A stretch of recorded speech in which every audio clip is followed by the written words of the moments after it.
नाग के 12 आयाम होते हैं। वहां 400 मीटर लंबा सांपनुमा टीला है। जहां जहां प्रत्याहार हुआ, नाग वहीं रहते थे।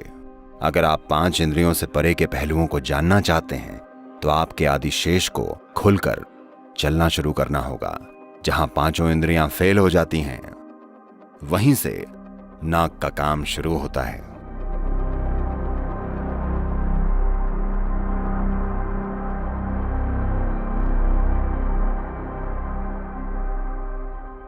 भारत में नाग के 12 आयाम हैं जिनकी पूजा की जाती है। ये इस प्रकार हैं: अनंत, वासुकी, शेष, पद्म, कंबाला, कारकोटक, अश्वितारा, धृतराष्ट्र, संकपाल, कालिया, तक्षक, पिंगला। ये हैं वो 12 पहलू। ये 12 पहलू कैलेंडर के 12 पहलुओं से भी जुड़े हुए हैं। वही पहलू जिनमें लोग सितारों और उन चीजों को पढ़ते हैं। वाकई दुनिया भर की अलग अलग संस्कृतियों में आप इसके संकेत और प्रमाण, सांकेतिक प्रमाण देख सकते हैं। पिछले 20,000 सालों में दुनिया भर में ऐसी कई कलाकृतियां बनी हैं जिनमें दिखाया गया है कि कैसे सांप ने उन जनजातियों की रहस्यमय यात्रा में एक महत्वपूर्ण भूमिका निभाई है। रूस से चीन तक, बेशक भारत में, अफ्रीका, मिस्र, ग्रीस, दक्षिणी अमेरिका, उत्तरी अमेरिका, हर जगह इसे दर्शाने वाले सांपों के प्रतीक मौजूद हैं। और उत्तरी अमेरिका में हमने पाया कि ओहायो में 400 मीटर लंबा एक सांपनुमा टीला है। ये ओहायो में है, 400 मीटर लंबा, जो कि एक बहुत बड़ी खाई के नजदीक है, जो या तो किसी छोटे तारे के टकराने या उनके हिसाब से जमीन से गैस फटने के कारण बना है। हमें नहीं पता कि वो कैसे बना, लेकिन एक 400 मीटर लंबा मिट्टी से बना एक नाग, एक टीला, एक सांपनुमा टीला। तो दुनिया भर में अलग अलग लोग इस नतीजे तक पहुंचे हैं। इसलिए नहीं कि संस्कृतियों ने दूरियां तय की हैं, हालांकि ऐसा भी हुआ है, पर वजह वो नहीं है कि ऐसा हुआ है। जिस भी जगह लोगों ने 5 इंद्रियों से परे कुछ समझा है, जहां भी लोगों ने ज्यादातर समय आंखें बंद करके बिताया है, यानी मूल रूप से प्रत्याहार किया है। प्रत्याहार यानी आपने इंद्रियों को खुद में समेट लिया है। जहां जहां प्रत्याहार हुआ है, जहां जहां इंद्रियों को खुद में समेट लिया गया, वहां वहां नाग रहते थे। वहां लोगों ने विकास की प्रक्रिया के उस शेष बचे हिस्से के आयाम के महत्व को पहचाना, जो विकास के साथ साथ हमारे अंदर बचा रह जाता है, और कैसे हम उसे सक्रिय कर सकते हैं, और कैसे ये हमें हमारी इंद्रियों की सीमाओं से परे ले जाकर हमारे विकास की एक प्रक्रिया बन सकता है। शिव के गले के चारों ओर जो सांप है, वो वासुकी कहलाता है। But the Vishnu's snake is referred to as Shesha.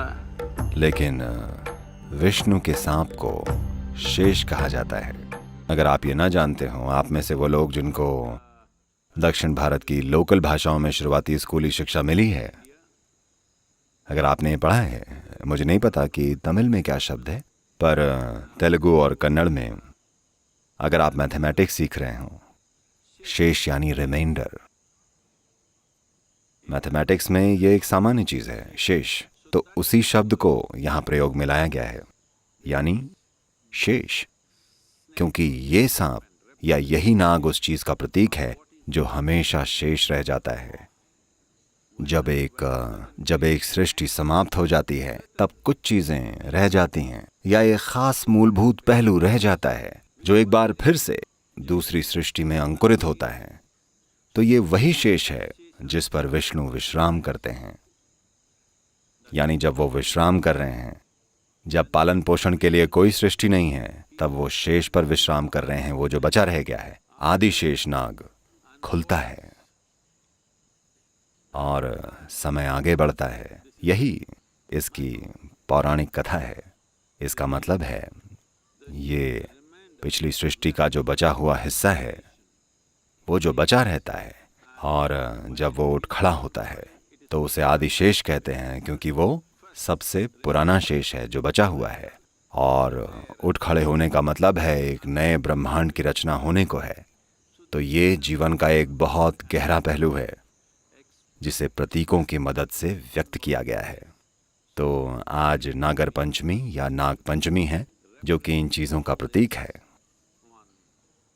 Shravan के महीने के 5वें दिन ये वही दिन है जो कि उन लोगों के लिए बहुत महत्वपूर्ण है जो अपनी भौतिकता के परे, अपनी इंद्रियों से परे अपने जीवन को भेद कर जानना चाहते हैं। ये केवल अनुभव करने की बात नहीं है, या आत्मज्ञान की या मुक्ति पाने की बात नहीं है, ये जानने के बारे में है। अगर आप जानना चाहते हैं तो शायद हर कोई जानना नहीं चाहता, जो कि ठीक है। कुछ लोग बस मुक्त हो जाना चाहते हैं, उनको जानने से कोई मतलब नहीं है, वो भी ठीक है। पर वो जो जानना चाहते हैं, उनके लिए उनके अंदर विकास की प्रक्रिया का ये शेष रहने वाला पहलू बहुत बहुत महत्वपूर्ण है। नहीं तो ये वाकई काम नहीं करता, चाहे आप सांपों के प्रतीक को समझें या न समझें। लेकिन आपको उस आयाम में जान डालनी पड़ेगी। Your Adishesha has to begin to uncoil and move. आपके आदिशेष को खुलकर चलना होगा। अगर आप 5 इंद्रियों से परे के पहलुओं को जानना चाहते हैं, वो पहलू जो भौतिक प्रकृति से परे हैं, नाग उस आयाम को दर्शाता है जिसका बोध इंद्रियों द्वारा नहीं किया जा सकता। यही कारण है कि योग संस्कृति में नागों पर सबसे ज्यादा ध्यान दिया जाता था। देखिए, आदि योगी अपने गले में एक नाग को धारण किया करते हैं, क्योंकि ये आपके उस पहलू को दर्शाता है जहां आप किसी चीज को समझ पाते हैं जबकि आपकी इंद्रियां नहीं समझ पाती। जहां 5 इंद्रियां फेल हो जाती हैं, वहां नाग का काम शुरू होता है।